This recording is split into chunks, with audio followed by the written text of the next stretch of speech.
That is not- That sounds. It's all instant type, if that makes it. Yeah, I'm waiting on Jay to get JJ. One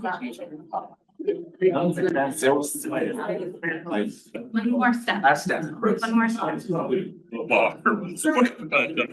Yeah. We don't have to remember questions like we. Questions, yes, yeah, it was over, yeah, just Ashley. Sure, just 6 minutes. I know. Or the takeaways, it's all. been- And like.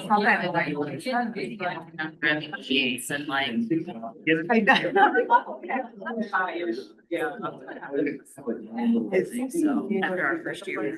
And then last year's. I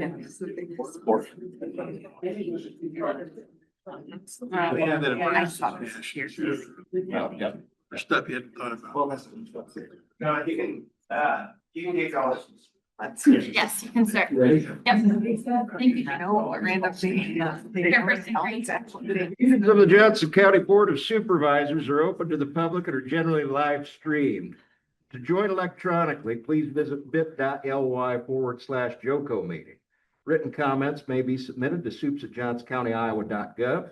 If you require accommodation to participate, please contact the board office on 319-356-6000 prior to the meeting. Public comment is at the discretion of the chairperson. Comments should be limited to 3 minutes. Due to public meeting laws, the board may only discuss or act on matters presented on this agenda. Welcome and good afternoon, everyone. It is 3:03. Today is Thursday, August 14th, 2025. This is a meeting of the Johnson County Board of Supervisors sitting as the Criminal Justice Coordinating Committee. I want to thank all of you for your attendance this afternoon, your flexibility starting this meeting a little bit early. We do have a lot of material to cover today, so I'm just going to ask everybody to remain on point and succinct because I do want to ensure that we hear everybody's perspectives, get any questions answered, but we just need to stick to the material. With that, the first order on our agenda is public comment. Is there anyone with public comment this afternoon? Any public comment? Any public comment? Seeing none. We'll move on to item B, which is a presentation by Jerry Evans, Polk County CJCC overview and experiences relevant to Johnson County. Good afternoon and welcome. Thank you. Appreciate it. And I want to say thank you for the opportunity to be here today. And I want to thank Zach for kind of coordinating me being here today. I met Zach at a Justice and Disparity meeting in Des Moines, Ankeny, actually, at DMAC last year, and he kind of talked about what you all were involved in with the jail and everything, and he thought it would be good for me to be here. So just by way of background, I'm a retired United States supervising probation officer, and then after I completed my career with the federal government, I became the director of the 5th Judicial District Department of Correctional Services in Des Moines. And as part of that role, I was also on our Criminal Justice Coordinating Council in Polk County. So I served as director for 7.5 years. So I was connected to the CJCC for 7.5 years. And then 2 years ago, they created a position for a coordinator to be able to work on initiatives during the time that the council wasn't meeting. So I accepted the position to be the coordinator about 2 years ago and been working in this role for approximately 2 years.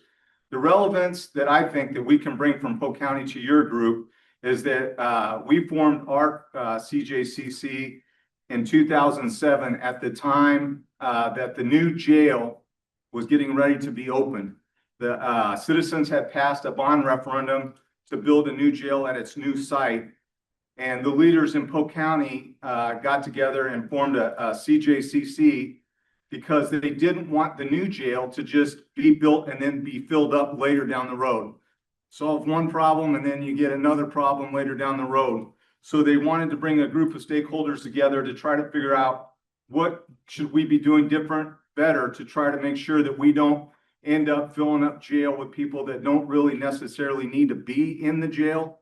So a lot of the background started with doing therapeutic alternatives to incarceration. And it's my understanding that technically was never my lane, so to speak.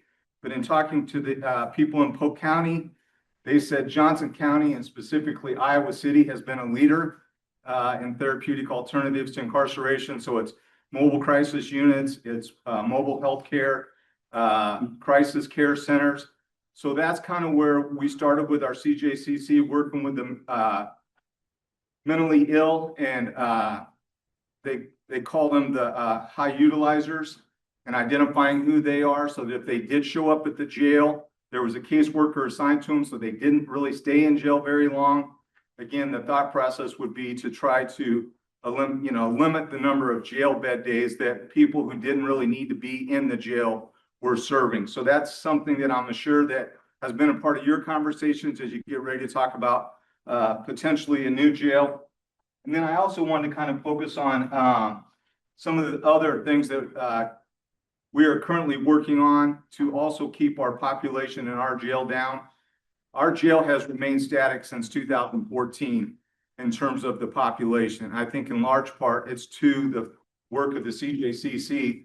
Again, we get together every other month, all the stakeholders that are part of our bylaws, and I kind of handed those out. I don't want to go over all them, but they get together every other month, have discussions about what's going on, where there's problems, what initiatives we want to work on. So just real quickly, and you guys all know this, but some of the societal costs of an ineffective criminal justice system include the over-incarceration of low-risk individuals, redundancy in government operations, the consequences of a siloed justice system where every agency is acting independently. So this is why it's cool that you see people around the table here they represent different disciplines, but they're willing to have discussions on how to improve the criminal justice system in Iowa City and Johnson County. Behavioral health and financial repercussions experienced by families of victims and families of those incarcerated. And then finally, the disruption of schools, neighborhoods, and communities when they're plagued by crime. So some of the things that we've worked on since I became director to try to address and improve criminal justice delivery in Polk County was trying to first figure out where we could get data to evaluate how we were doing. It's really hard to figure out how you're doing if you don't have something to measure yourself against. So one of the first projects that we worked on was the jail dashboard that I'll kind of go over here in a second. This was funded through a JAG Byrne grant. And we were fortunate in that Polk County, the Polk County Jail had just implemented a new jail management system 3 years prior. And it's a robust system. So it had a lot of good data in it that we were able to go in and mine and extract. But I will tell you that it took us 6 months of meeting almost weekly and sometimes daily to get the numbers accurate, because it's not just a matter of saying how many people got booked or how many people got released. We did a lot of joining. So I'll kind of go through some of these fields that'll help maybe describe it a little bit better. So as you can see at the top, it tells you on every month this gets repopulated. And the way this is set up, we don't even have to touch it. It's on autopilot now. All the computer logic is built in. So at the beginning of the next month, everything gets populated with the previous month's statistics. So it gives you the average inmate population, total number of bookings, total number of releases. It breaks it down each month by age group. And that, I would imagine, is historically going to be the same or across Iowa for sure. We don't deviate too much across Iowa with a lot of the, not only the crimes being committed, but also the age of the individual committing the crimes. So as you can see over here, this kind of gives a really good idea. This, for me, this is one of the key things. Class A felonies are going to be things like murder, Class B felonies, and we do have them listed. If you go up here in the definitions, it lists them all. But in the at least in June, we had 2 Class B, we have 1 Class A felony charge. And the bulk of the people who are sitting in our jail are there for serious misdemeanors. And the average length of stay for them, most of them get out, 734 of them got out within 24 hours last month. 1 to 3 days, another 164 got out. So what you see here is that the population in the jail is turning over by at least 60% sometimes every month. And what we're working on is trying to get better at those 4 to 14 days. So one of the things that we're looking at is financial bail bond. You know, somebody gets ordered into custody with a financial bail bond. It doesn't necessarily mean that they're not going to get out. It just means it's going to take them longer to get out because their family or somebody else has to raise the money in order to get it to, you know, the 10% premium to get to the bonding agent to get that defendant out of custody. So if bail bonds and custody and all that is a part of our system, but it really should be targeted towards the highest risk people that, you know, we should be worried about. We get a lot of people, and I'll show you the other cool chart we'd start tracking is what are the 5 most common things that people are getting booked into the jail for every single month. Violation of probation is one of the ones that historically is always going to be at the top. And it may look bad on the surface, but it's actually good in a sense, because what that's telling you is that the court is being, I don't want to use the term lenient, but I don't know what is a better term right now, but they're giving people the opportunity to get released onto probation and not send them directly to prison. So if you get that number high enough, you're going to get a number of people who violate. So that's why violation of probation is up there. OWI is also one that typically shows up. The big one for us is driving while barred. And we're working with the county attorney's office. They have a driver's license reinstatement program that they're trying to get implemented where it doesn't cost the defendant any money down to get signed up. And then they use a ability to pay calculator. You know, it can be as low as $2 a month or whatever to get them to driving privileges. The reality is 80% of people who have a suspended license drive every single day. And police, as part of my work, I talk with a lot of police chiefs. I mean, it's a nuisance for them to have to always work with the same people because they know who they are and they see them continue to drive, but they'll say, I can't pay off my fines if I can't work. So we're trying to figure out how we can do better at this. And one of the things that we're planning next fall, or not next fall, this spring, is a warrant resolution clinic. And at the warrant resolution clinic, anybody with a outstanding warrant for a low-level, non-felony, non-violent offense, there'll be judges present, there'll be county attorney present, the court present. They can come in, and our goal at the clinic is not to arrest anybody. The goal is to try to get those warrants resolved so that people can be lawful in the community and not worry about being arrested. And again, save some jail bed days, because typically what happens when somebody gets arrested on a warrant, they get taken to the jail. So there's roughly, we estimate somewhere around 2,000 outstanding warrants in Polk County. So even if we just get 200 or 300 of them, that first warrant resolution clinic, and we hope to do more throughout the year, we are making an impact. So the other ones are public intox. And we opened up a sobering center. I believe do you have a sobering center? I would say correct. So we opened up our sobering center last November, and it's actually just now we're getting to the process of trying to figure out, are the numbers that are showing up at the sobering center reducing the number of individuals being booked for public intoxication. Anecdotally, I hear that there's even people though that get arrested and get offered the sobering center, and for whatever reason, they're just like, take me to jail. You know, so I think it's for some that have a substance use issue, they don't want to deal with the substance use issue. They just want to get it behind them. But the sobering center opened in November. They've served over 700 people already. So again, an therapeutic alternative to incarceration, and trespass just one of those is what it is. And then we have it broke down by race. We have it broke down by gender. We have it broke down by ethnicity. And then we have it broke down by housed and unhoused status. So it gives us the opportunity, now that we have data, to be able to have some historical information to see how trends are going before they become so much that, you know, people, well, how do we not catch that? Well, now we have data that we can at least track every month. And the other big thing that's helpful is we can also track who's bringing people to the jail, which law enforcement agency is bringing the vast majority of the people to the jail. And again, Des Moines is our metro city. So they're clearly, the population numbers are a lot higher than other suburbs and around Polk County. So yeah, you can track that every month. And then I just want to do 2 more things. I want to talk about our subcommittee that's trying to work with youth. And the whole goal of one of our strategic plans was to shrink the net. We know that if we can affect youth and get them from ever entering the formal juvenile justice system, the odds of them not ever ending up in the adult system is a lot better. We know that 60% of youth who are in the juvenile justice system end up in the adult correctional system.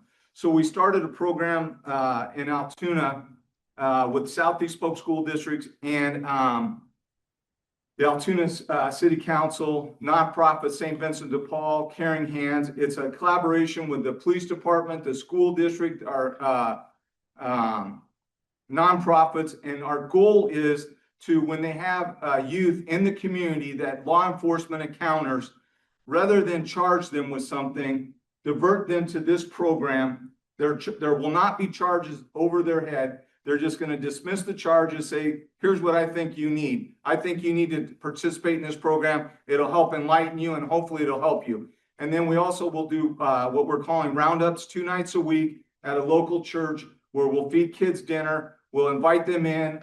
We'll have mentors available and they can be a part of the roundup as well. Again, trying to be preventative with what we're doing instead of being punitive with what we're doing. And then we hope that we'll be able to study this and see what impact we have. So that's kind of the things that we're doing in Polk County with our Criminal Justice Coordinating Council that I think would be relative to you as you talk about the possibility of building a new jail. I mean, the jail is the jail, but then it's a matter of, hey, convincing the public that it's not there just to fill it up. It's there for a purpose. And then we also want to be able to work with individuals who don't necessarily need to spend time or a lot of time in jail, so to speak. So with that, I'll stop and see if anybody has any questions. Thank you, Mr. Evans. Any questions? What youth charges are eligible for that Yes. diversionary program? It's basically nonviolent charges. Guns, for example, would be, in talking to the police chief, it would be very rare that they would want to refer a youth that was involved in carrying weapons to the program. But it's mainly for lower level type offenses. And then we have SROs in our middle school and our high school. And we want those SROs also to help identify youth who may be demonstrating troubling behavior that if left unchecked could lead to something more serious, and have them referred to the HERD program, Human Empowered through Restorative Diversion. And they'll be using restorative listening circles and restorative dialogue with the youth. So it's a curriculum that they'll end up having to complete too. Great, thank you. Thank you. Has anything surprising come from this data dashboard to you all? I mean, have you found any trends in there that you didn't expect? And then a follow-up question is, does it allow drill down? So for instance, if you click on a specific ethnicity or gender, does it narrow the other data fields so you can kind of pick up trends at that level? We haven't got to the filters yet. It kind of highlights if you just hover over, the different ones. For example, it'll just kind of highlight them. I forgot to mention that this is step 1. We also got a JAG-BURN grant to do a county attorney dashboard, because really what you want to be able to study is, okay, this is the front end, and what's it look like through the justice process in Polk County? The jail could be getting backed up, for example, because the time to disposition is taking so long. So we want to be able to study all the stuff that goes into the prosecution of the case too, to make sure that we're an efficient criminal justice system and that people aren't being, for example, languishing in a jail because their case hasn't been resolved yet. So the problem that we ran into with our county attorney dashboard, in a sense, is we didn't have the robust database that we did with the jail. So we're working with the state of Iowa to use their data warehouse, court administration, to use their data warehouse numbers to populate our dashboard. And then we'll be able to give a full picture of what it looks like from the beginning through sentencing in Polk County. Additional questions? Well, thank you much, Mr. Cole. Can I ask a Please. question? Am I allowed to ask a question? You can ask a factual question. Yes. Yeah, okay. So you said that the Polk County jail population has stayed static since 2014. So does that mean that it has not decreased at all? Correct. Okay. Has there been any efforts to increase the population?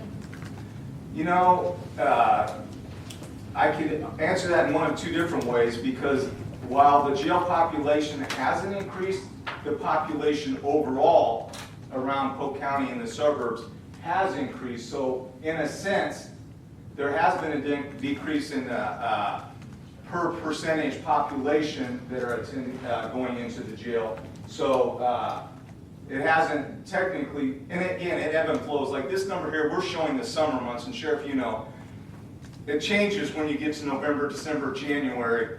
There's not as many people out in the community doing stuff. So it does ebb and flow. And there's a chart here. I'm sorry, I could have showed this to you.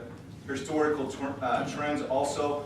So it gives you the historical trends through the years of the jail population. It goes up, it comes down. And COVID had a big impact on jail population too. So, and it has the same trends for age, gender, bookings by race. So we have tried to incorporate as much as we can. There's also a tab in here that gives you the definition of all the charges that are on the dashboard. So, I'm sorry, I kind of went on another tangent. My other question was just that, have you been tracking like the impact of the ICE detentions at the Polk County Jail and what that, like, have you been tracking that at all? Great question, and I'm sorry I didn't answer that at the beginning. This jail dashboard does not include any federal defendants in the Polk County Jail. We have a contract in Polk County with the federal government to house federal clients. It was difficult in a sense to get all of the data use agreements in place with Polk County, the CJCC, the Polk County Sheriff's Office. So it's almost, I'm not trying to exaggerate too much, but it's almost an act of Congress to get a data use agreement with the federal government to track federal data. So we didn't have any authority to track federal data. Thank you. Thank you. Great question. I have a question as well. I was wondering when you were talking about the different stakeholders in the project, could you just talk a little bit more about who those stakeholders were? And in particular, I'm wondering if there were any inmates being housed at the Polk County Jail who were asked to give their opinions on what they thought about this system? Yeah, so our Criminal Justice Coordinating Council consists of 2 Polk County Supervisor, Chief Judge, County Attorney, Chief of Police, Des Moines, Suburban Police Chief, CEO of Behavioral Health and Disability Services, Director of the 5th Judicial District, Chief Probation Officer, Public Defender's Office, and then we have a citizen's appointment. So it's a person with lived experience. So Tracy Griff is her name, and she's on our CJCC, and Tracy had an extensive history of going in and out of incarceration. So she's been excellent to work with, and she's now working at a substance use agency in Des Moines, and so she has a lot of commentary on what she would suggest would be the best way to maybe implement an initiative based on her own experience. So right now we just have the one individual on our CJCC with lived experience. Is expanding to folks who are in, like, the inmate population in the Polk County Jail something that you all have discussed, or somebody who's like currently in the Polk County Jail giving their feedback on this? We have not. I know that I've toured our jail, and I'm not exaggerating to say that it's almost like a Fortune 500 company in how many services that they offer inside the jail. And kind of what I alluded to with the dashboard, over 60% of the population is getting out within 4 days. So if you are not one of the people who, or somebody who's serving a longer period of time in jail, more than likely it's because you've had a really serious offense that has kept you there. So there's all kinds of, I'm not a professor, but there's all kinds of release of information and whatnot, to even how to use data when you interview people in a custodial setting. So we haven't done that. Very good. Mr. Evans, certainly appreciate your time this afternoon and making the trip out. This is some good information, and I hope that wherever we end up in Johnson County, we have an opportunity to do this sort of data collection. You know, one of the tenets of this committee is being data informed to lead our decision-making process. And, you know, this is very impressive. So, thank you much. Thank you. The next item on our agenda this afternoon is CJCC Business, and item 1 there is Center for Social Science Innovation Jail Survey Update and Focus Group Discussion. Good afternoon.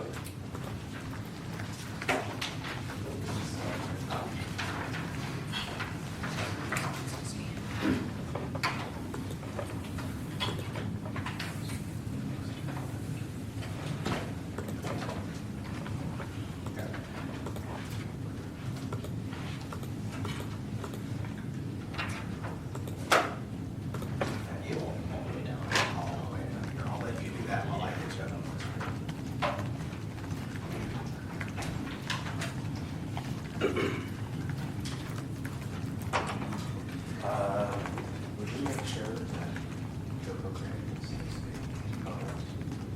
or that people can share? Is it, post?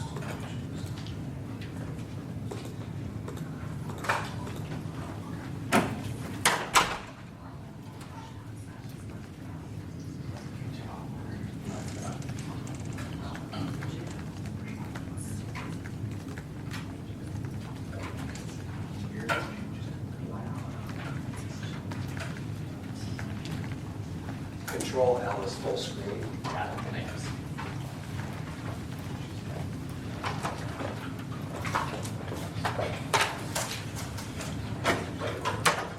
Go with the small screen there. Good afternoon, everyone. Thank you for the opportunity to come and speak about the project Community Perspectives on the Johnson County Sheriff's Office and Jail. I've seen you several times now, but just as a reminder, my name is Ethan Rogers. I'm the Associate Director at the Center for Social Science Innovation, joined with some of our research staff as well as our Director, Mark Berg. At the Center for Social Science Innovation at the University of Iowa, our goal is to provide research services to community partners. And we appreciate the opportunity to develop this survey and present on the results.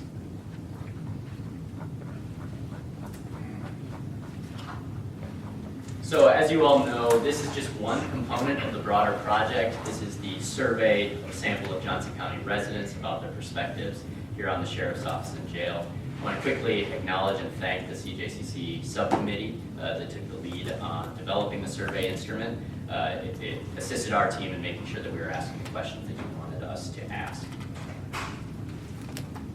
I'll be brief here since we've given updates along the way, but just as a reminder, it was about around April and May that we started to develop that survey instrument. And in May, we mailed out approximately 4,000 surveys to Johnson County addresses. Then in June, we did an aggressive follow-up campaign using postcard reminders as well as phone call follow-ups throughout July. Please report that while we estimated about 400 completed surveys, we did receive 751 surveys from our Johnson County residents, a response rate of about 19.5%. Now, an additional component of this project was a small component of consultation time. And that would be that our research team dove into the data and tried to give a quick summary of some of the emergent preliminary findings that we are identifying in that data. And that's what I'll largely be reporting on today. We arranged the findings around 4 key themes: the initial vote, which I'll talk about, information and sources, a revote, and then some qualitative findings. I want to emphasize that in 15 minutes, it'll be very hard to get into everything that we put together. So I'm going to be very brief, and I do display all of the figures, or most of the figures that we included in our report. Happy to talk about those in the Q&A, but I may not talk about them all here in this short window of time. I also want to quickly acknowledge our broader project team. A lot of individuals were assisting on this project. Most notably, Cassidy Branch here today assisted with the data collection effort and also assisted with the coding of the open-end text responses on that survey. Mike Boyd programmed the survey and assisted with the data analyses. And then Dugita Mahathia, I want to note, also here today, who took the lead on the quantitative analyses that I'll be presenting, those figures that I'll be showing. So in terms of theme 1, the subcommittee made clear the first kind of big question was simply how might our Johnson County residents expect to vote on constructing a new building for the Sheriff's Office and Jail. And how we approached that in the survey is simply the first question of the survey was, if you had to vote today, would you vote yes to support constructing the new building or no to oppose it? They could select a definite yes, a probable yes, also a probable no, or a definite no, or they could simply skip the question. What you see here, that unweighted row, is the 751 respondents. And you see that about 74% indicated that they would vote yes to support the construction. Now, we recognize while we took several strategies to ensure that the sample is representative of Johnson County, certainly as the data come in, we notice differences to the residential and voting population. So our research team did calculate some weights to estimate what those responses would look like if more representative of the Johnson County voting population and the Johnson County residential population. You see that the support does drop slightly, but it remains about 70%, are indicating that they could vote yes. We also broke this down by various individual characteristics. To be brief, what we found is among all groups examined, support was greater than 50%. Other than two groups, support was greater than 60%. I'll show those two groups here in a moment. But there was little variation across different individual characteristics. Just as one example, here we're showing that about 75% of men intend to vote yes, whereas 76% of women intend to vote yes.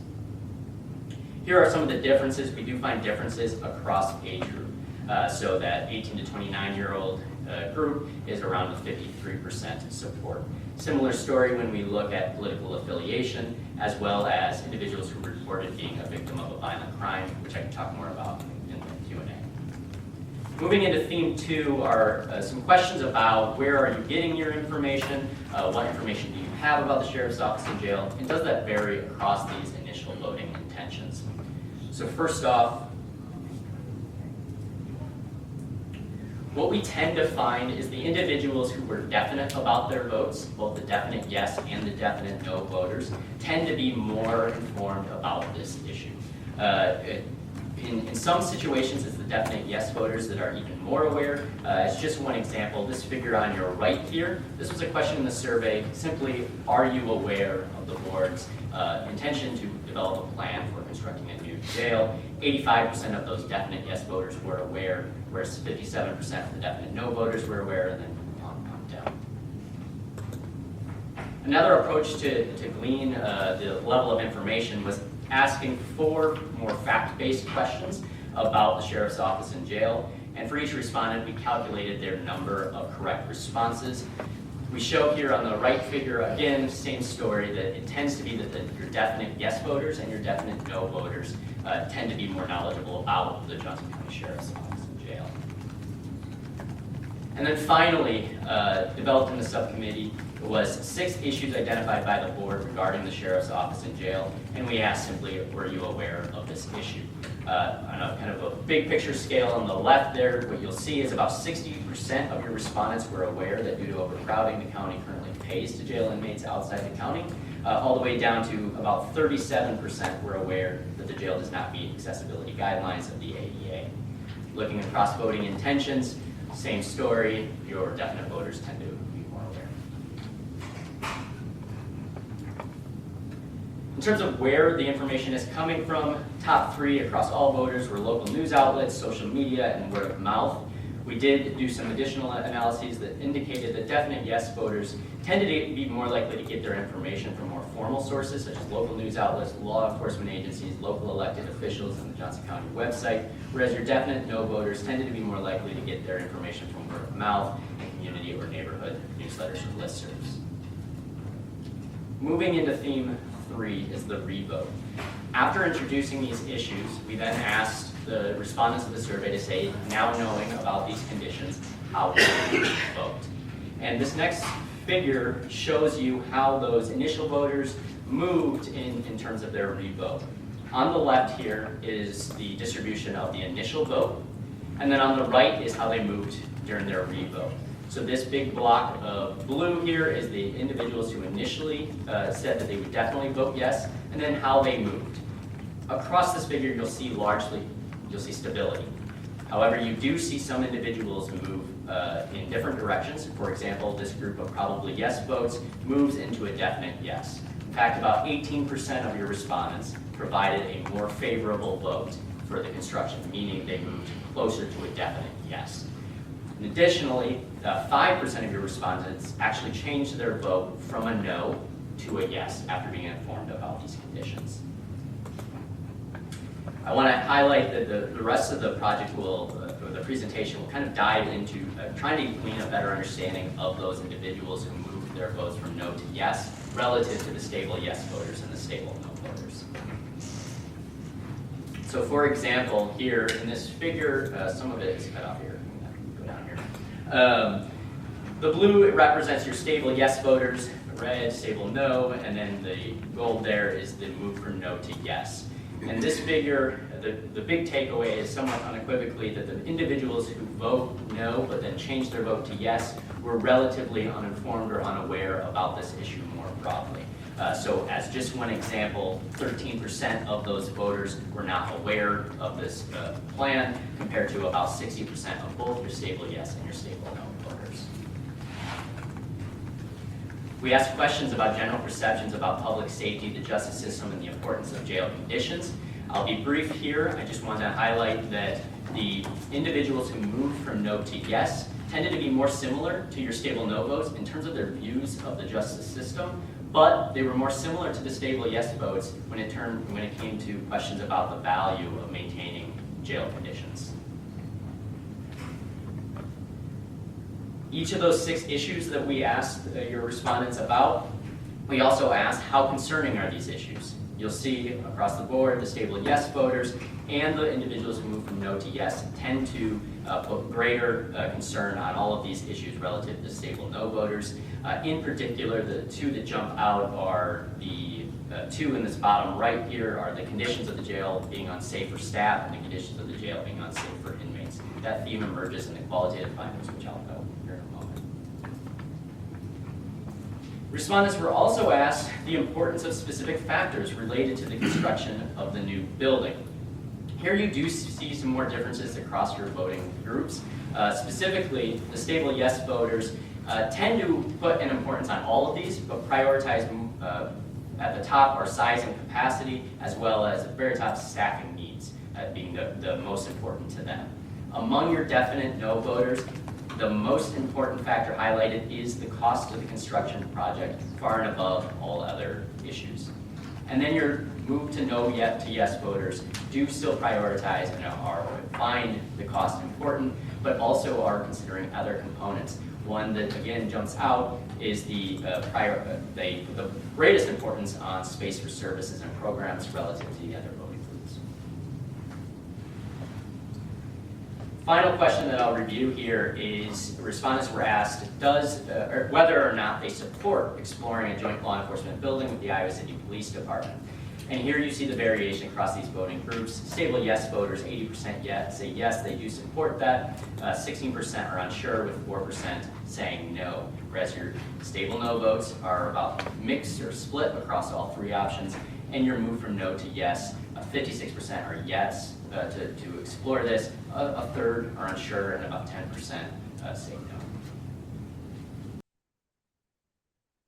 And then finally, for the 4th theme, I just want to highlight some of the qualitative findings.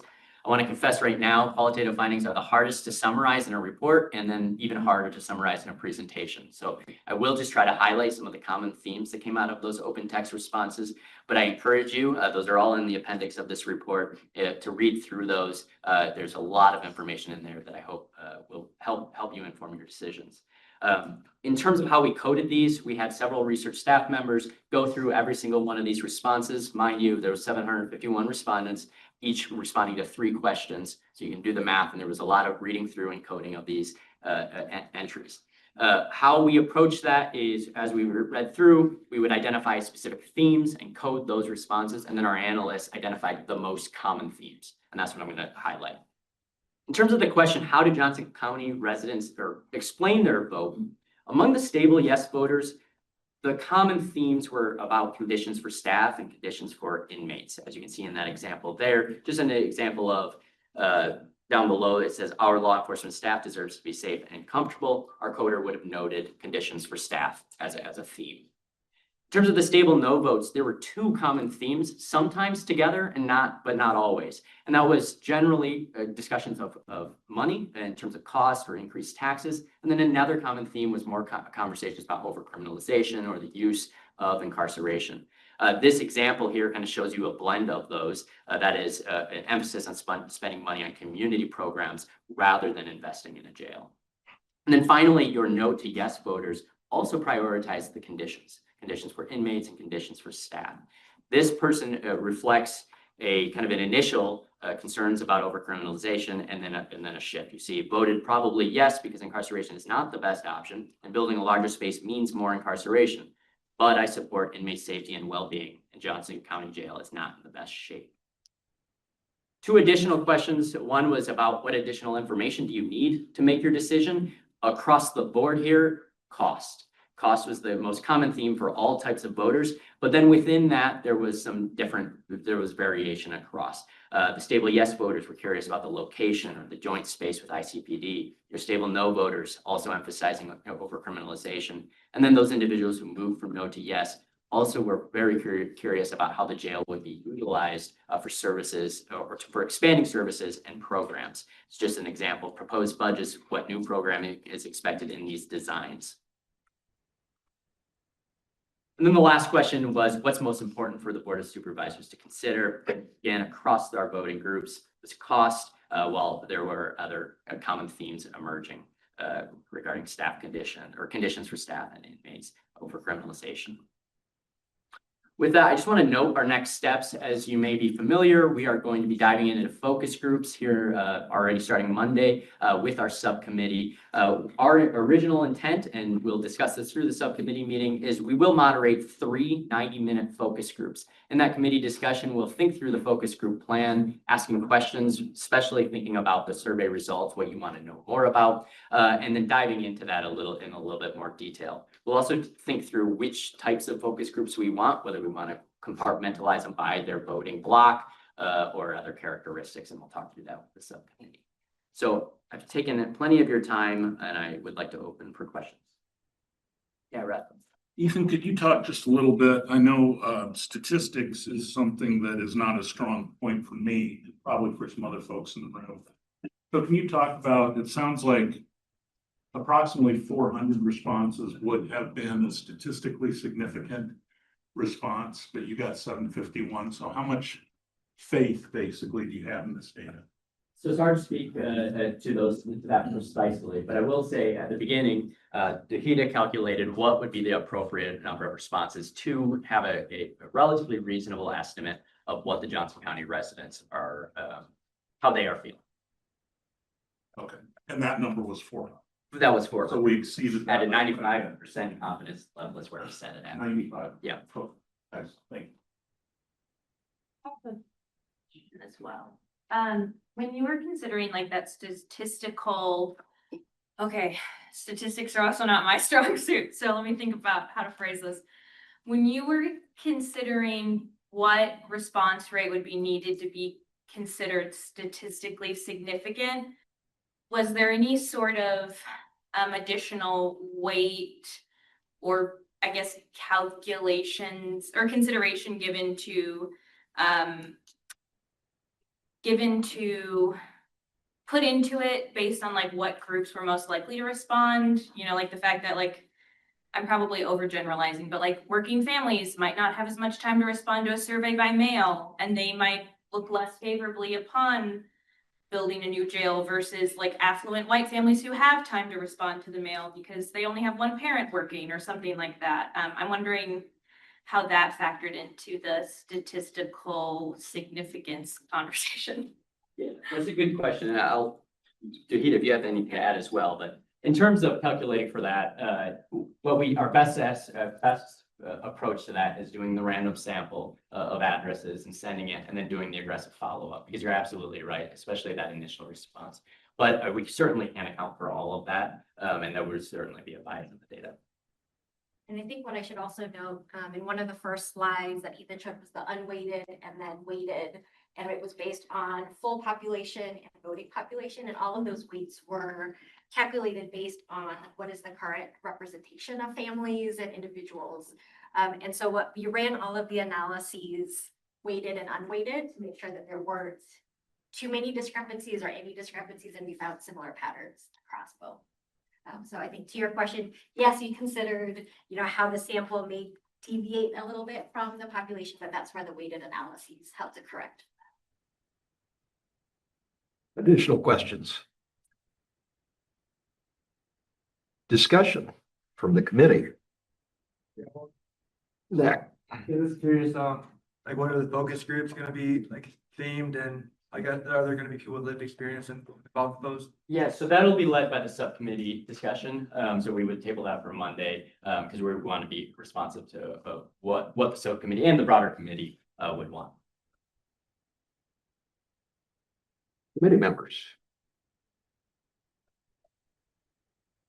Well, I for one will say that I have found this information very helpful, both in terms of just the snapshot of where our community is at, but also elucidating some of the uncertainty, some of the information that we're going to have to ensure that, this is what we're trying to communicate out. This is what we need to focus on, because these are concerns that folks have, or maybe gaps in their knowledge. I found that tremendously helpful.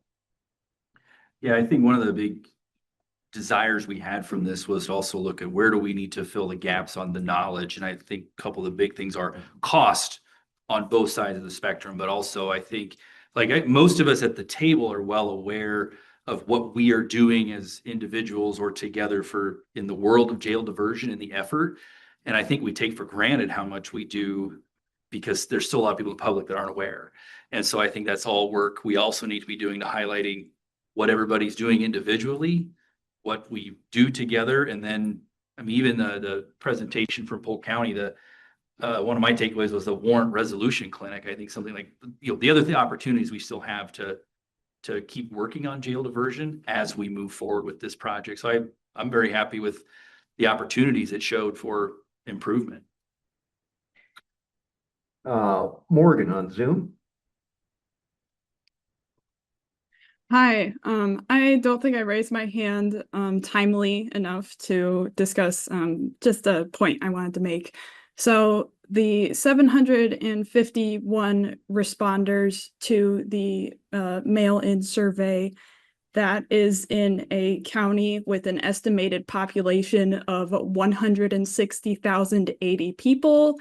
And that math comes out to about 0.469% of the county population. So the responding surveyors represent less than 0.5% of the total Johnson County population. Thank you, Morgan. Ethan, do you want to just very briefly speak about statistical sample sizes and whatnot? Certainly. I can only speak to absolutely right in terms of the numbers. And that's why we do our best estimate at a random sample to try to get a representative look at the Johnson County residents. But certainly in terms of numbers, that would be accurate. Thank you. Committee members, additional questions, discussion? And I really appreciate all the work that's gone into this. It is very, it illuminates a lot. I think that it's not, a lot of it's not surprising. I think that's why we did it, was to just see, what are some of the hot topic, top of mind things. It is, of course, always interesting to note, people who don't have a lot of information are obviously going to be against something you don't know. I think that's a first gut reaction. But I'm appreciative of some of the more nuances. So I'm looking forward to digging into a little bit more. And then the focus groups, when are you set to be finished with those? So that the timeline we would depend a little bit on the Monday meeting. We can move relatively quickly. Cassie, you want to speak into once we get the focus groups going? Sure. So we can do 3 focus groups in the space of a week. So our Monday agenda will cover planning, a timeline, deliverables that the committee wants to see and when, as well as just planning some logistics around what's going to happen during the focus group, who we're going to be sampling from, as far as the survey respondents that had agreed to participate.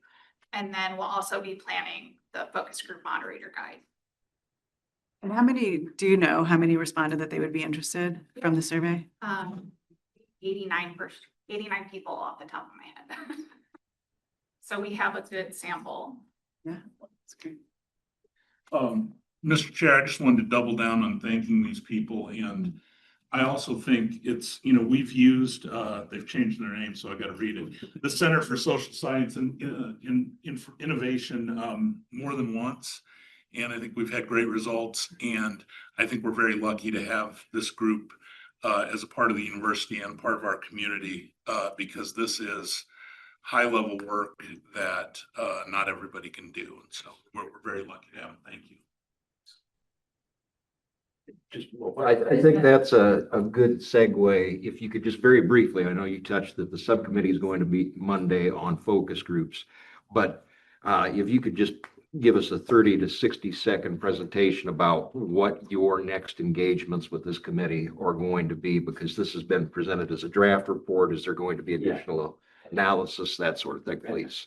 So the reason we had developed it as a draft report is the focus group results will be folded into this and then presented as a final report. Of course, as we continue to read through this, I already caught a typo that I'll correct as well. But then we'll submit that as the final version after those focus groups are completed. And for committee members who are not on the subcommittee, now is your best opportunity to express any suggestions or feelings to the subcommittee members ahead of their Monday meeting. If you have any pressing thoughts about what those focus groups should look like. So just think on that and maybe meet with one of the subcommittee members prior to Monday if you do have something you'd like to communicate to them. Yes, please.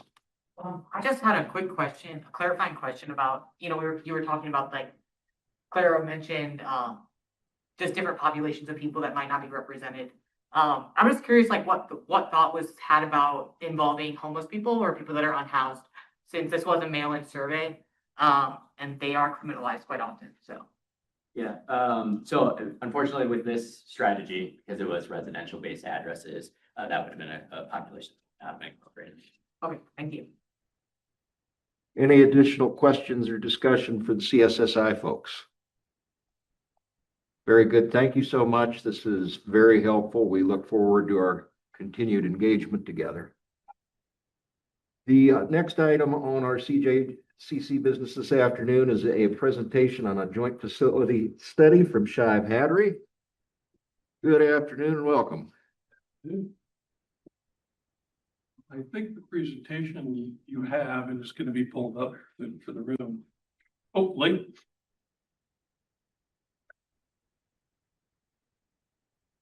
And I'm Michael Lewis with Shive Hattery, and with me today is Sophie Donta with OPN. We're partnering on this aspect of the study.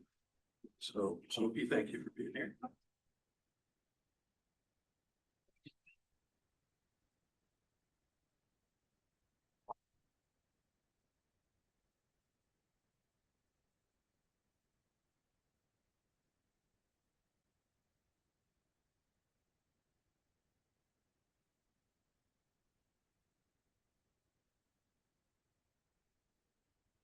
It's going to be a little small for the room, but I'll talk us through it, and we can certainly get to some specific points. So again, thank you, everybody. We're glad to be here.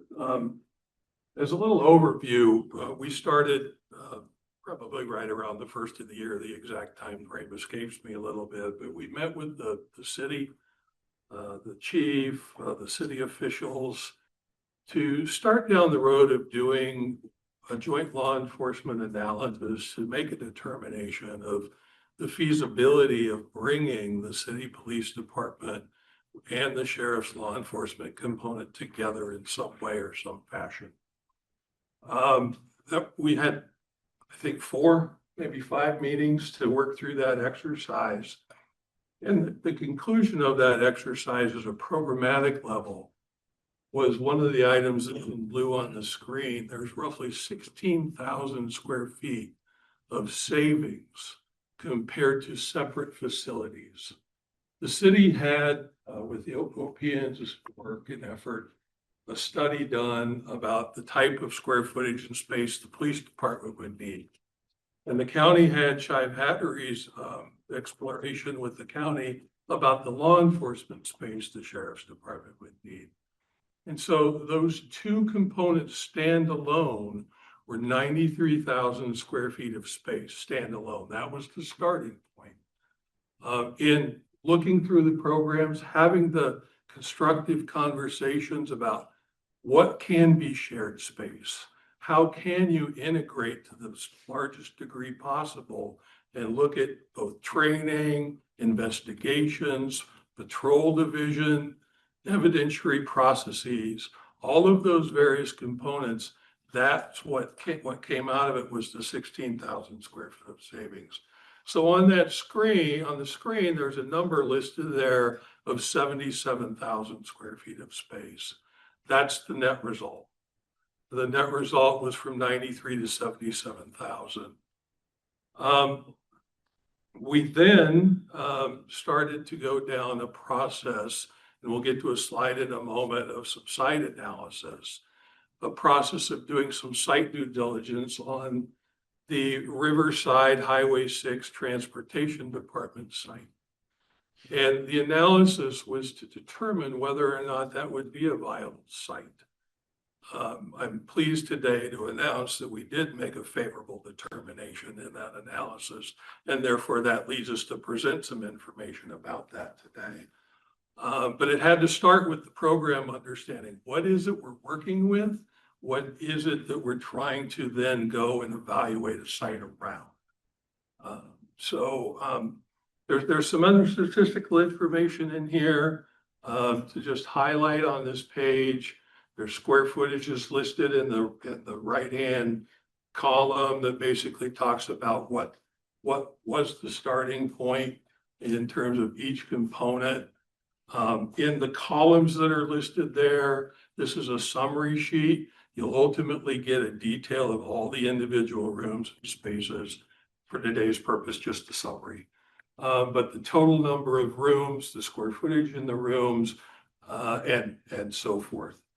And before we leave this page, while we didn't revisit the jail square footage numbers in this exercise, that's a carryover from previously reported information. So the total square footage of the joint law enforcement facility and the previous study jail is 138,000 square feet. Like this, go on to the next one. There you go. Sophie, would you like to give a bit of an overview on some of the considerations around this site? So taking a look at this site, it's really an ideal location for a lot of reasons. One, it's centrally located in town. In terms of response times, we have a major north-south road and a major east-west road that we're on the corner of. And then the other really kind of ideal thing about it, a lot of the community concerns we sometimes have with first responders facilities are noise and lights and being adjacent to residential neighborhoods. There are no residential areas. We have a highway on one side, the river on the other, airport to the other side, and then park to the south. And so we really have a pretty decent landscape buffer on all sides between a residential neighborhood and this site. Some of the things we were looking at, because we're adjacent to the airport, you can kind of see this red cone shape coming off the bottom. There is a large amount of this site that is either height restricted or unbuildable because of the flight paths going into the airport. In our case, the entire building can fit in the unrestricted area. We would put sort of parking areas in the middle bit, and then the bottom is where there's some cool opportunities, especially being close to Sturgis Park, for expansion of that park, for natural areas. It kind of lends itself to having a civic use, given that that would continue sort of civic ownership of the rest of the land, which is another big advantage of the site. It is owned by the city of Iowa City. There are no site acquisition costs, which could get pretty high, especially if you're looking at a central location in town. And acquiring a site of the right size. You can see some of these blue and green areas are floodplain setbacks. Another thing, we have a little bit of floodplain kind of up against the highway, but in general, the river floods east in this area, and we are elevated above the 500-year floodplain, particularly in this more buildable corner of the site. If you can see the cursor where I'm pointing to here in this diagram, that's the existing transportation building that sits roughly in here. It's been taken off for the purposes of showing the new proposal. But that transportation building, actually, the finished floor elevation's elevated about 5 feet higher than the natural height of the site. And I think that's important because when we get into these diagrams, we're also suggesting that we're going to raise the elevation of the proposed solution. Sophie mentioned the restrictions around the airport, and there's a diagonal line here that basically cuts across the plane of the site, and the colored block areas is the block footprint of the proposed building solution. The height restriction consideration, there is no height constriction on this side of that line. In between, there's limited height considerations here. And then as Sophie mentioned, this triangulated pink area is 0 buildable height. Similarly, when you look at the conditions of the site around the old landfill that was there, it follows suit. The existing buildings are built up in this corner of the site for a reason, because there's only about 13 feet of questionable fill, so to speak, under those buildings. And it was stabilized for those buildings to be built. The farther you go down the site, down in this triangulated pink area, it drops down to about 30 feet of landfill, 30 to 35. So we purposely, not only for the airport limitations on height, but also for the quality of the soils conditions, looked at the area here. Fortunately, we're able to find that the footprint of the 138,000 square foot building will fit well on the, I'll just call it north side of the line. There are 2 solutions here that we've kind of put together because we thought it was important to do some comparing and contrasting of the potential of the site. The existing entrance drive on both solutions, basically here where you come in to go over to the commercial development, that common entrance into the transportation, would move down about 200 feet to an entrance location for the public parking area here. So you would come off of that entrance drive and go into a public parking zone in this location. And we've had the conversations at the workshop level about the number of parking spaces needed to serve both public and staff in the facility. This box here that I'm pointing to, kind of the orange looking box, that is the law enforcement component in the 2 solutions. One solution looks at it as a 3-story facility, 3-story portion of the building, and the other solution is 4. So this is the 3-story portion of the building. And you'll see in the diagrams that we're going to show here in a moment that the scale of the building changes somewhat dramatically between the 2 solutions. The green box here, the lighter green box represents the footprint of the jail. The darker green box is the booking and processing space, and the purple box is food service, laundry, and building support. In this solution, we came up with the notion of reducing the size of the surface parking by being able to move 44 stalls underneath the jail. That parking would be at grade, and that gives us the ability to raise the footprint of the building up, as I mentioned earlier. Even though we're not in the floodplain, we're 85 feet away from the floodplain restriction consideration. We just thought it would be best practice to give that a look and consider what it means to elevate the building. We're not building we're building at grade. We're not building below grade with that parking. There's an advantage in this solution to have 44 stalls of covered parking, where the law enforcement component, whether it's the police or the sheriff's law enforcement component, could be underneath the building, have closer proximity to the law enforcement component in the front. how do you do that? Just there you go. So, Sophie, again, if you want to kind of dive into the aesthetics of this, this is the footprint is 45 feet in height. Footprint of the building, both for the law enforcement component, 3 stories, as well as the jail, the parking. Yeah, so this is, it's just a generic sort of block to show the height and the scale of the building, and the surface parking, and looking at the lot. It wouldn't necessarily be all grass. You can imagine parkland, you can imagine more of a landscape buffer, things around there. We're also showing there is a future trail expansion along the river, along the side of the site, so you can kind of see the proportion of built area and how much of the site does get turned back over into parkland.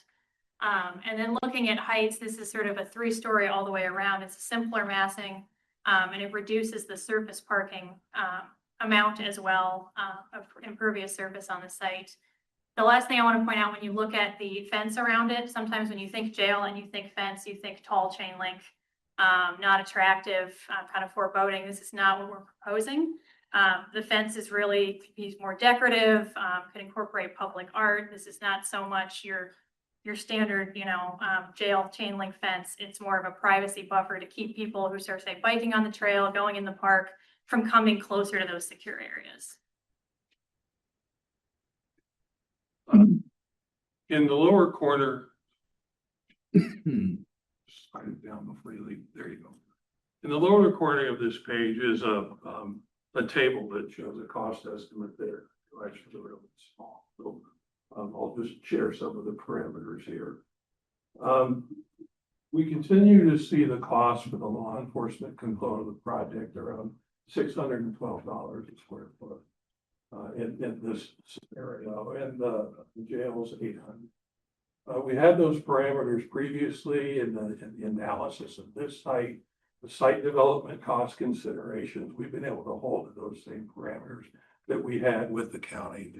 We've updated the cost projections in this to be reflective of costs associated with the project through the year 2027. So if you do decide to go a referendum in a year from now, or whenever you decide, there's another year of cost inflation built into these cost projections to get to a biddable point. If you decide to do something different, go longer, things would have to be updated. The site development costs associated with the site, given we're looking at auger cast piles as the foundation system under the building. So the site development costs have been updated for that. And we've had conversations with foundation contractors in the area who are familiar and have worked in this portion and specifically about this site. So we built that in. The site development costs are about $9.5 million in this first scenario. That includes the structured parking of the building. We're carrying a 15% design and estimated contingency, and the total cost of the project is $106 billion. That's all aspects of the project, including all the contingencies, the furniture, fixtures, and equipment, everything that would take to construct the project. The actual construction costs are $96 million. And so there's about $10 million of fees and soft costs and other furniture, fixture, equipment costs in addition to the construction costs. We put a range on there, which is in the lower corner of that of 5% high or low. So you can see the decisions that you make about the appearance, the materiality of the building, things that are made, you have choices in that to move that needle one way or the other. But we typically see that medium price range for this type of work in the state of Iowa. That's why we offer the 106. So the other solution, we kind of talked about some of the major parameters, but the difference here is it's now all surface parking. So the structured parking under the building is not there, not present. So that surface parking gets larger. One of the considerations in talking with city leadership has to do with the trail that will get built and the rework of Highway 6 as that comes down the Iowa River. And so, between the two scenarios, well, there's buffer there in both. We wanted to give some consideration to how that circulation might work as that trail comes down to Sturgis. Otherwise, the building is a 4-story building for law enforcement. Our next step in the process is to actually work through a little bit more conceptual planning about the organization of the law enforcement. What components need to go where in the 3- and 4-story option, and work through that with the chief and sheriff and their team. Just so we know, a little more informed about how that footprint might work.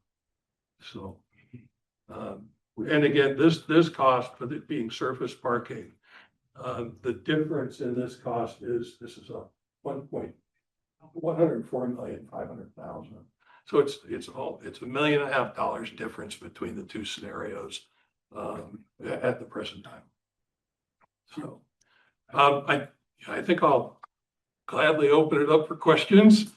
That's the highlight of our presentation. And again, we do have some next steps to do some workshops around these parameters with the chiefs and any public meetings that you see needing to have as well. Thank you, Julie. I see. I'll come to the committee members first, though, please. Real quick real quick questions. First one, with the second option you showed us, 4-story for law enforcement, still the same 3-story-ish for the jail component? The jail component, the jail component footprint remains the same. The jail itself is about 26 feet tall, and it's just whether you raise it up for the parking underneath or not to get it to 45. Gotcha. And then, did you say that the second option was 1.5? I missed. Was a little bit more or 100. The second option being surface parking, right, is 104.5. Okay. As compared to 106. Gotcha. Thank you.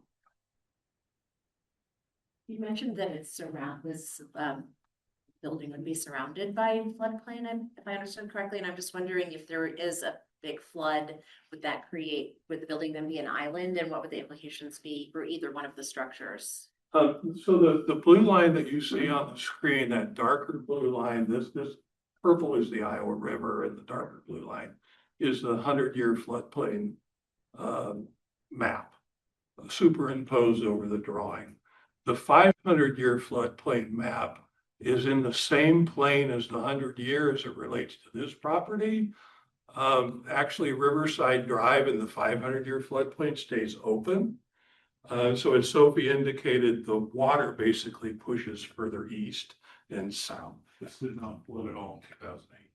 Okay, this whole area. So the light blue between Riverside Drive and the lot is not the 500-year floodplain? No, it's the setback from it. Okay. Yeah. And so again, we purposely in both solutions taken a 50-foot buffer is the recommended buffer. And then we've added another 35 feet to it just to have some additional protection. Yes. So given the site was previously a landfill, in terms of brownfield remediation, I know there's buildings there now, but given that this is a different use and, can you talk a little bit about that and how much is going to go into that? So in 2012, the city hired Stanley Consultants to do an environmental study of the property. And we actually took that information that the city shared with us to help evaluate this study. But in that, the environmental conditions on the property were limited to a fueling station that once was there and some contaminated soil around the fueling station. It was very minimal. But our engineering team, in looking at those soils conditions and all of those environmental conditions, factor that into the cost estimate that I offered earlier, just to mitigate that. Okay, so brownfield redevelopment wasn't around the landfill aspect, it was around a filling station. I'm sorry? The brownfield remediation wasn't about it being a landfill, it was about a fueling station. Okay. That was the parameters. And there's no concern about the landfill, just want to make. Other than other than the soils conditions, which is why we are recommending putting in auger cast piles to bridge that and have a suitable foundation system.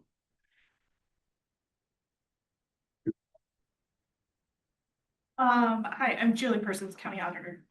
On the slide with the actual picture where you talk about the cost, there is something on there I think people should probably notice. And you had mentioned it briefly that you were thinking about a mid-year of 2027 bid. So what a lot of people don't understand is this timeline. If I put this on the ballot next year for you in 2026, then I will work with the bonding agency, that's part of my job, to get all the bonding set, assuming it passes. Throughout the spring, there will be public hearings and things that the Board of Supervisors need to do to get ready for the bid process. Assuming we go out, kind of what I expected in mid-2027, whatever bid we accept, I assume they need to do some groundwork and then, of course, build the building. From what I've talked to in other counties, probably a 2 to 2.5 years to build and to get everything ready just to set foot in the building. Is that roughly what you're thinking? So let's just assume for a moment, as a hypothetical, you go to a bond referendum next September.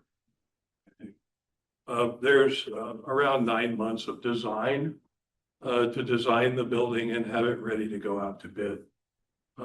There would also be some form of a discussion about what delivery method, but that in that 9 months, you'd figure that out. And so the estimates that are being proposed when it says mid-year is when it would go to bid mid-year 7.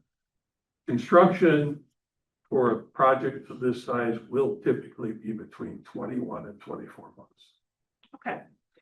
So I just wanted to make sure that all of you are aware of that timeline, as well as the public is very aware. We've run into this in other communities in the county where they assume things are going to happen as soon as they vote, and that's not the way this works. I think we need to talk very extensively about the fact that it could be 4 to 4.5 years from today before we even set foot in this jail. And in 2028, there is a presidential election, which means by the time this jail would open, we would be under a different presidency. Who it will be, I have no idea, not my job. What people need to understand though, is there are a lot of concerns out in the public for things that are happening today that in 4 or 4.5 years are gonna look different. So just keep that in mind that this is a slow project and we need to be talking about it. I have a question. I'm wondering why this building, I understand that it's a joint building between different entities, but regardless, I'm wondering why it's so much larger than it needs to be. When like Shive Hattery's own metrics show that crime rates are down in Johnson County and have been trending down for a while. So I'm just hoping you can help me understand why we're building a larger building when crime has been decreasing. I'll start to answer that conversation and others that may add. The city in their independence analysis felt they needed a 40,000 square foot facility for their police department. Shive Hattery did the law enforcement analysis and the jail analysis for the county. So from a law enforcement perspective, which is the information that's being presented here today, we started with 93,000 square feet between the city's needs and the county's law enforcement needs. And then we were able to reduce that down by 16,000 square feet. Then there's also the jail component that's a part of that makes it the 138. What I'm trying to communicate is by bringing the two separate entities together that both have needs, you're actually reducing the law enforcement footprint by 16,000. Would it still be increasing the overall number of beds though in Johnson County? Because those were the specific metrics that Shive Hattery had stated, and in some of the earlier reporting I had seen, it showed that beds would be increasing by 150% despite crime rates going down. The bed projection that Shive Hattery did was based on the alternative programs that are in place, with the expectation those would continue to grow. And I think you heard information today or considerations today about what possibilities are, but continuing to look at ways to have more alternative programs. Chi Battery's bed projection was for 30 years from now, looking at a population that would continue to grow to some degree. Mr. Evans said, well, Polk County's population has grown, but they've been able to keep it in check. That's good news. Would like to continue to have conversations to see what that model could potentially look at as your alternative programs grow. But our modeling was 1.1% of the population would be incarcerated. Had the potential to be incarcerated or need a bed space in the facility until there was another place for them to go.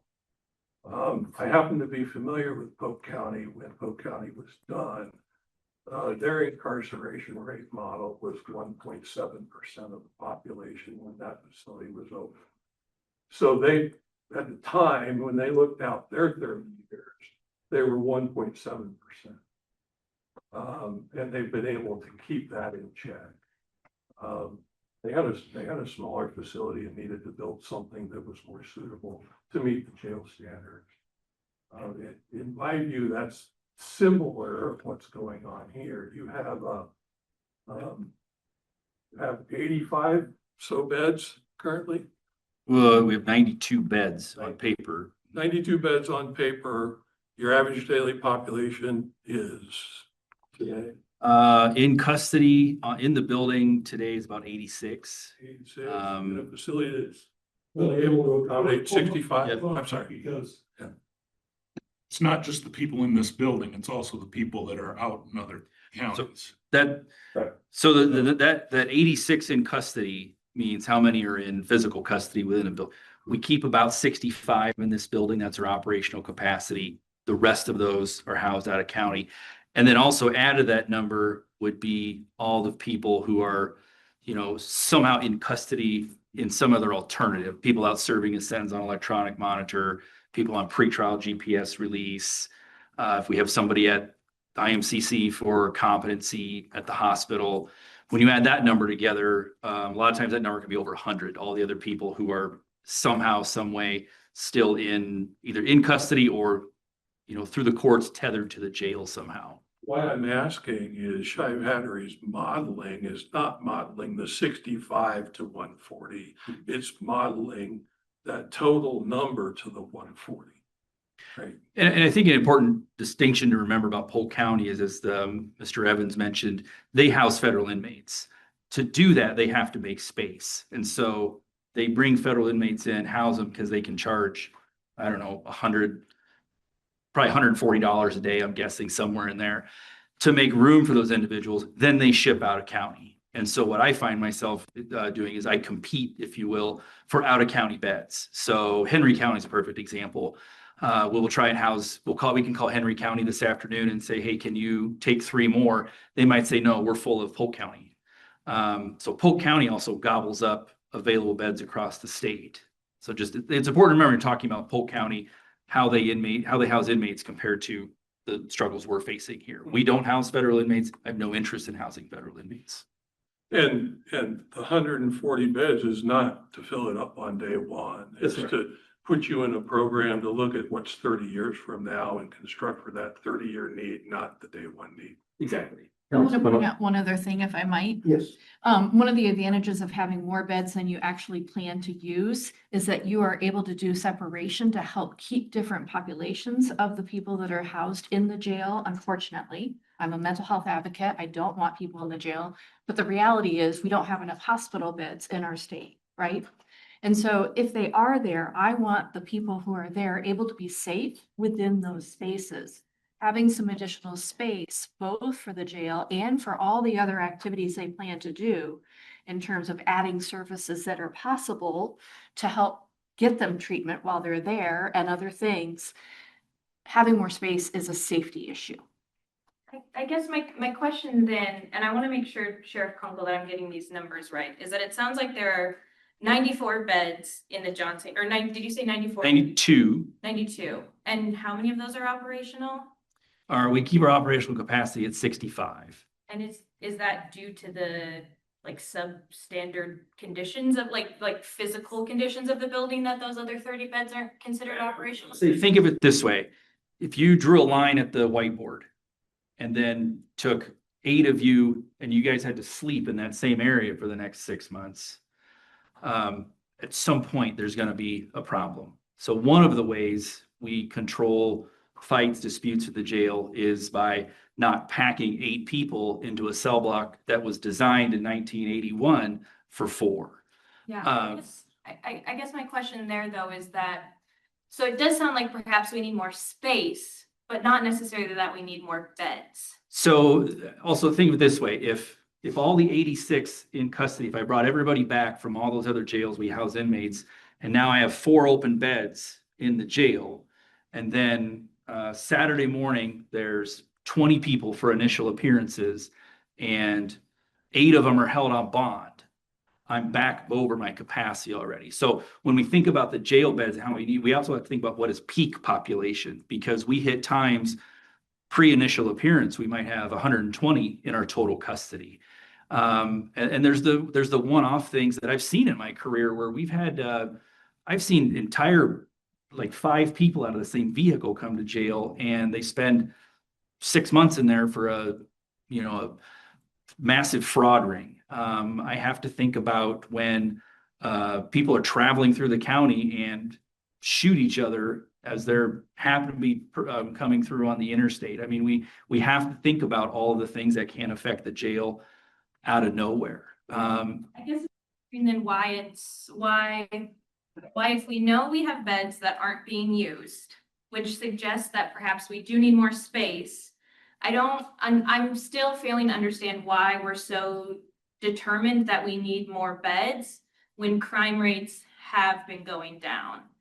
And I guess my question is, as a county, do we want to be constantly prepared for these one-off situations that we could most likely handle in other ways, especially when it sounds like the county is more interested in some of these alternative therapeutic options like parole, ankle monitors at home. I'm failing to understand why it seems like we are so determined to raise the number of beds when there is not factual evidence to support that that is necessary. Take a crack at it, Brett. Sure. So the number you need to focus on is that 120, which is kind of the max that we've had recently, right?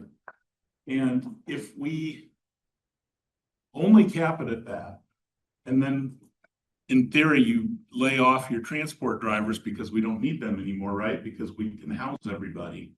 But you go above that, you don't have transport drivers. And so now you have to transport with a staff, and you're shorting the jail staff to transport people. So you have to leave a little bit of extra room so that you don't have to staff the transport drivers. Now, I don't know exactly how many that is, but I think for 120, having 20 extra is not a bad idea.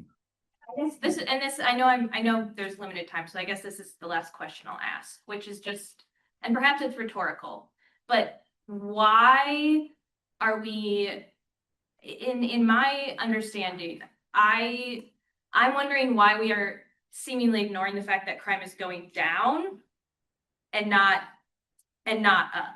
And so I'm wondering what our priorities want to be, whether we want to prepare for the county that we are hoping to have where crime continues to go down, or if we want to decide to use different metrics that dispute the trends presented by Shive Hattery, which is that crime is going down. I agree that crime is going down, and that's a good thing. The thing is, I would hope that we're building a building for 75, 80, maybe 100 years. And having been a supervisor that has sat here, well, we've dealt with a lot of things that supervisors did 50 years ago, for example, this jail, that are problematic. I don't want to do that to a future population of Johnson County. I want to be ahead of the game and not behind.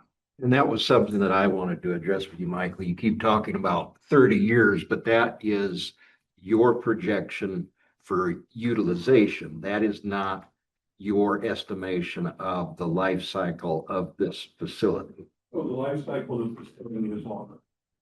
I just want to underline that point. The life cycle of the materials and the systems chosen in this building, while there will be maintenance and replacement of mechanical units along the way, is at least 50 years.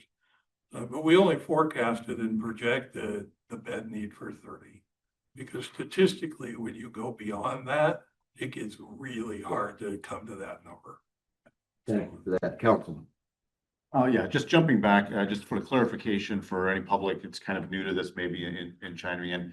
And I understood exactly what you meant, but you said when these two, when the sheriff's department, the police department combine into this building, just so people know, they're not combining operations. They would just be sharing some of those spaces. I know I've heard over the months about, it has gotten back to me some confusion, like, oh, these will be now the same law enforcement agency. And of course, just letting everybody know that is not what we're talking about at all. I appreciate the clarity because the intention is they both operate within the building, but they are separate entities. Absolutely, and we'll have separate offices and spaces and some shared things like training facilities, those kinds of things, which. In that first page in the detailed report, will have all the individual spaces and needs. Right, yeah, just wanted to make sure anybody tuning in knows that.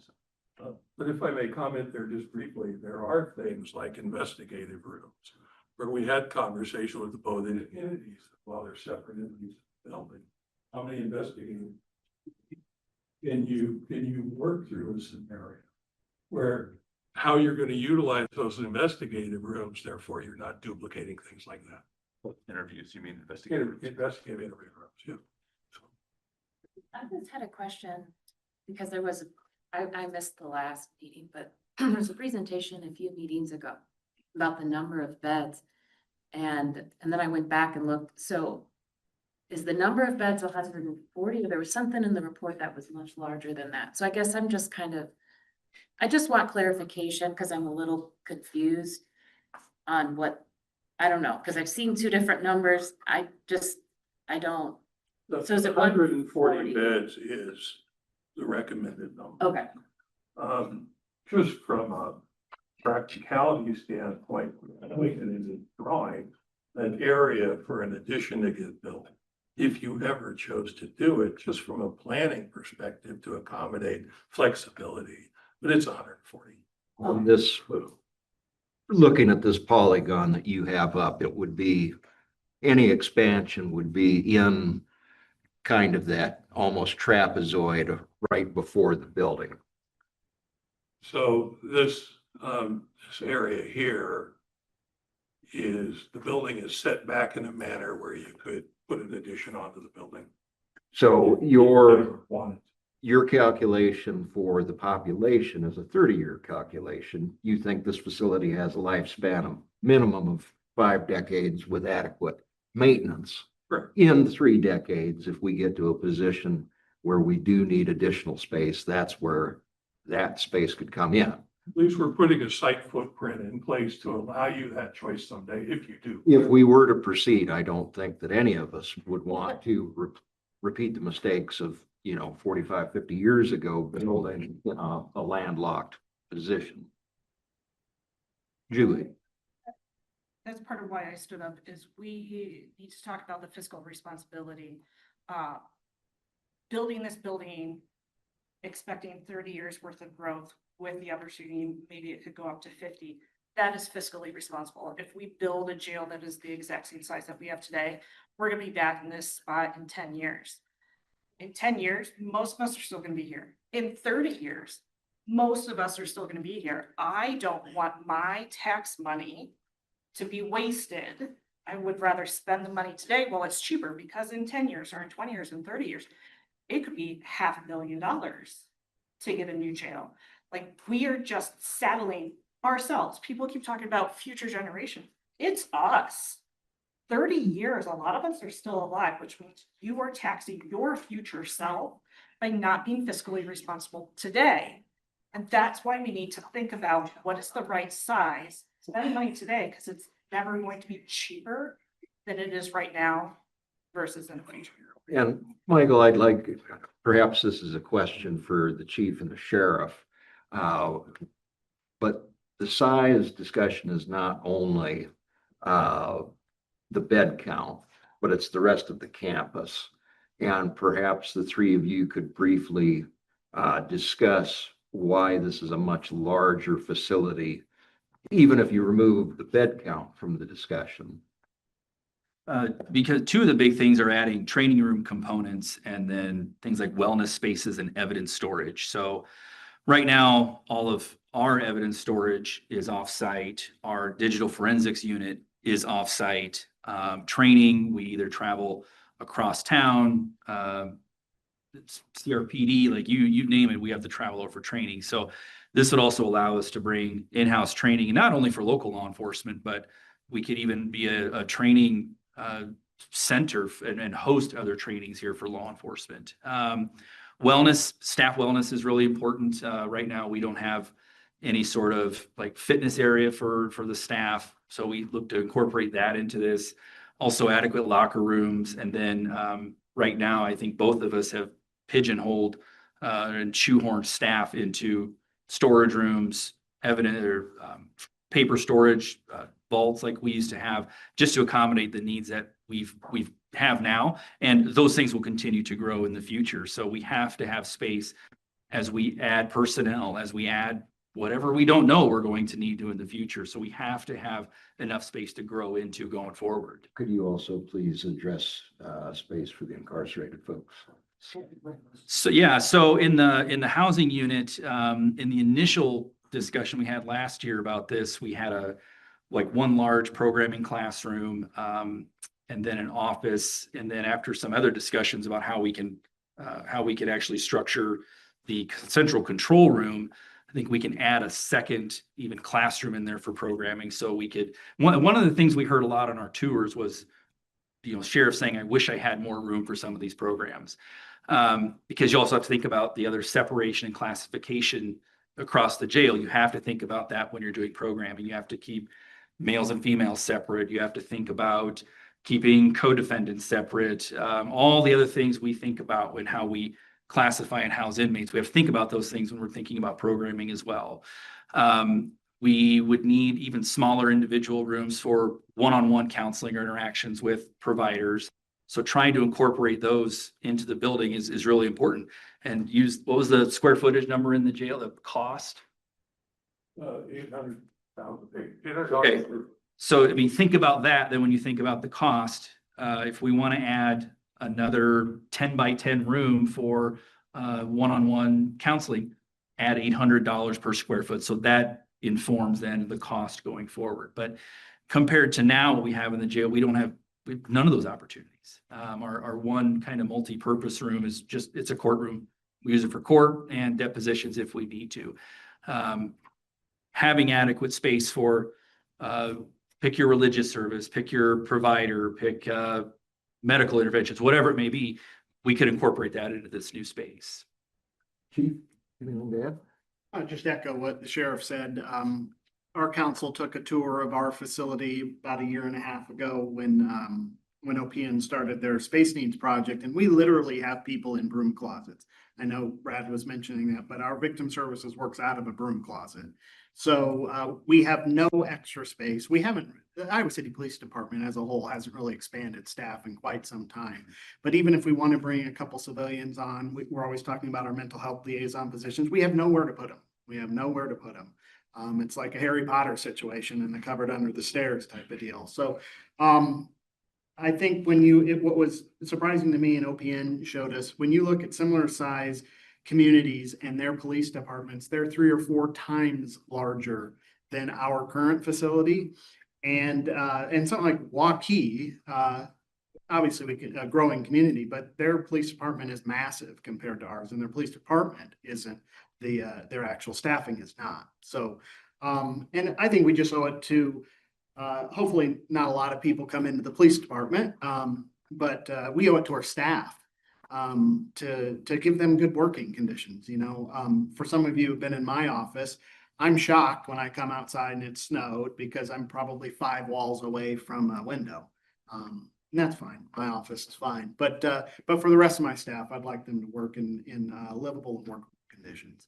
Thank you. I'll come to you in just a moment. That'll be the final public question for committee members. Just in the interest of time, I do want to try and wrap this up in the next couple of minutes because we do have a couple other important things to get to this afternoon. But yes, briefly, please. I was just curious if like this plan includes the sizes of rooms that will be available for incarcerated folks, whether that's solitary, whether that's with multiple people. Is that included in this design that you have right now? When the planning of that aspect of the project was done, we were looking at 10 classification units in the facility. The 90% of them are in environments that support some form of counseling treatment program.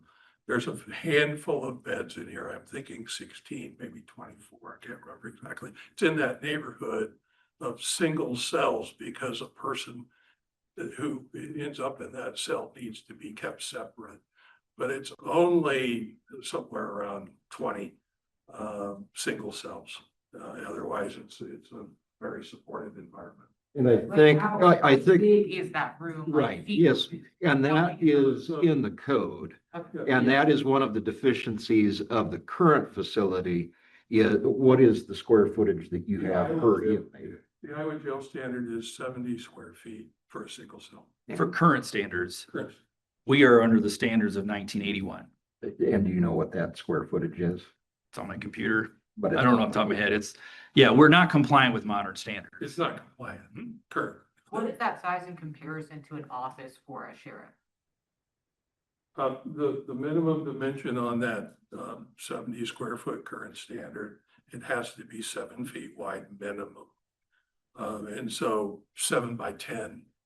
Right, and then how big would like an office be for someone in that building? An individual office in most facilities is around 100 square feet. Okay. My final question is quick. I'm just curious, was there any like thought process or research done with the floodplains in terms of like the unprecedented climate crisis that we're in and the effects that it could have on that community? Well, I think just from best practice design consideration, we looked at the 500-year floodplain map.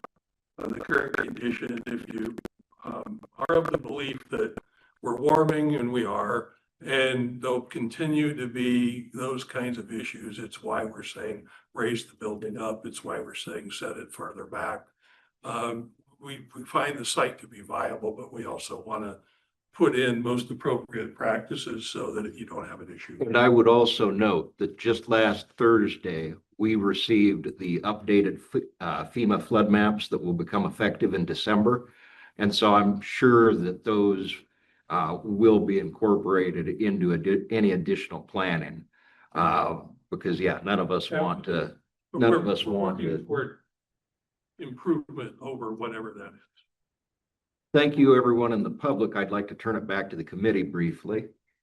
Yeah, I was just curious, when putting the design together, can you talk through who was involved? In terms of the layout of the footprint? Yeah. Maybe your partnership with OPN? Well, OPN and Shive Hatter collaborated on the considerations about how to organize on the site. And then we had one workshop meeting where we presented it to the chief of police, the sheriff, and the city administration, just to get their feedback on whether or not it's going in the right direction. It's a diagram to study how it sits. It's not a final design. So there's lots of opportunity here to gain input about what should it look like and how should it fit around this diagram. Yeah, I guess that's kind of what I was wondering in terms of next steps, because I do think there's, things that you were talking about, having different programming rooms and things like that. So I was just curious, as we sort of dig into the design of this, I mean, it's good to know what you're looking at per square foot and like kind of, the hundreds of millions of dollars, cost that this has.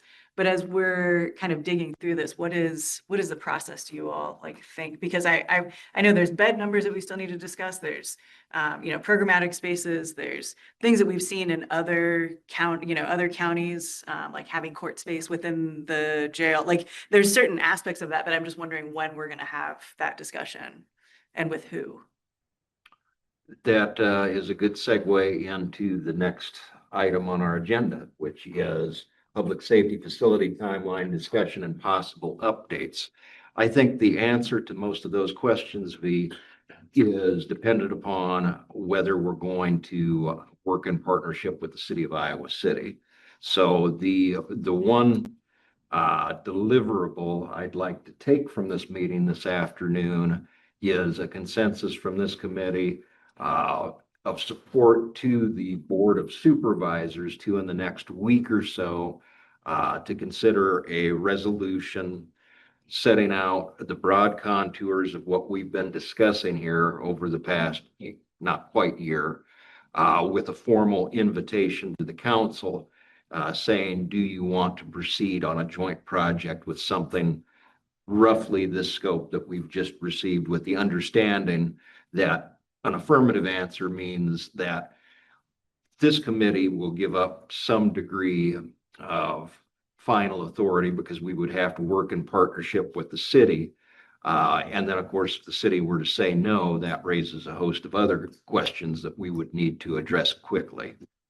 I agree that that's the first question that needs to be answered. I would potentially leave out the part of about the scope, because I don't know that we're necessarily know if everybody, even in this committee, agrees that this is necessarily the scope we want to go for yet. So I would just say the invitation, whether or not they want to be a part of pursuing. And I would just remind everyone that if it is a joint facility, it's the way that the decisions are made shifts to a commission of people. And so the first step is like, And that Chairman Green said, yes. that commission would need to be in process by October.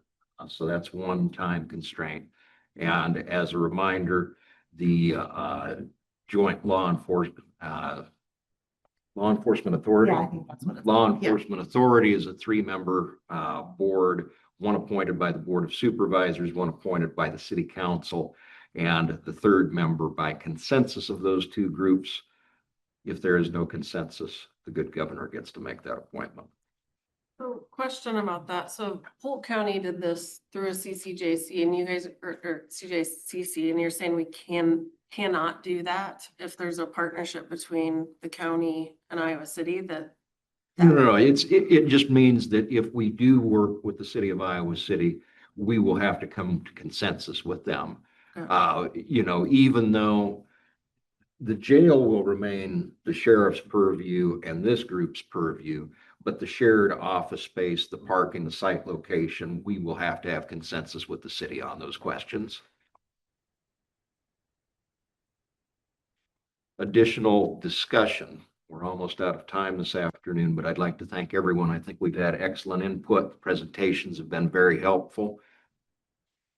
I have one additional comment I'd just like to make for people in the audience. In my work, I'm a very oriented person toward improving the care of people with severe mental illnesses. And I want to make the point that I sense an atmosphere of anti-police, anti-law enforcement. We don't want to give a law enforcement officer a bigger space than somebody who's housed in a jail cell. I want to say that in my work over the past many years, trying to engage, trying to develop more diversion programs, trying to create more collaborations in this community, I am extremely grateful to our law enforcement. I have sat through their 40 hours of crisis intervention team training and seen the amount of work, heart, sweat they have put in to doing everything possible to help somebody in a crisis, to get them to treatment, to save their lives, prevent them from being shot, prevent them from committing suicide. Law enforcement officers who are supported, who are well-trained, who have good mental health themselves, are able to do that work of de-escalating my loved one and a lot of other people's loved ones much more appropriately, much more compassionately, and much more effectively. I just want to put it out there that having an improved space and an adequate amount of space is important towards our community's goals of helping people who have mental illness and substance use disorders, probably more so than many other things that we could be doing. So I just want to put that out there. and I'm sorry for being passionate about it, but progressive policies over the years, the past 60 years especially, of assuming everybody's okay in the community, have caused way too many people ending up homeless, incarcerated, and dead. And we have to keep in mind the actual consequences to real people in our community every day for decisions that we make from one ideological viewpoint to the other extreme. We have to kind of consider the real consequences to our community. Thank you. We have time for one more comment. Morgan? Hi, thank you. I wanted to say that the, pardon, let me find it. The American Public Health Association considers the current state of incarceration in the U.S. to be a public health crisis regarding the spread of COVID-19. I do not have anything else prepared to elaborate on that, but the website is from the bmj.com. Thank you. Thank you, Morgan. My name is Zach Palmer. I'm formerly incarcerated and left me for the testimony. I just hope that same effort is given to the incarcerated population. You know, they need job skills, they need, you know, recovery meetings, and I just looking over the Shy Battery, or I failed to see where the groups are going to be. We talked about how we want more social services. I failed to see that than what was proposed today. So. Thank you, Zach. All right, we have just enough time. Committee members, is the consensus of this committee to recommend to the Board of Supervisors to extend a formal invitation to the city of Iowa City to proceed with the joint facility? Yes. Yes. All right. Any dissensions or additional reports from the committee? Seeing none, thank you everyone for your time this afternoon. The next meeting of the Criminal Justice Coordinated Committee of the Johnson County Board of Supervisors is scheduled for September 11, 2025 at 3:30. It is 4:53 and we are adjourned.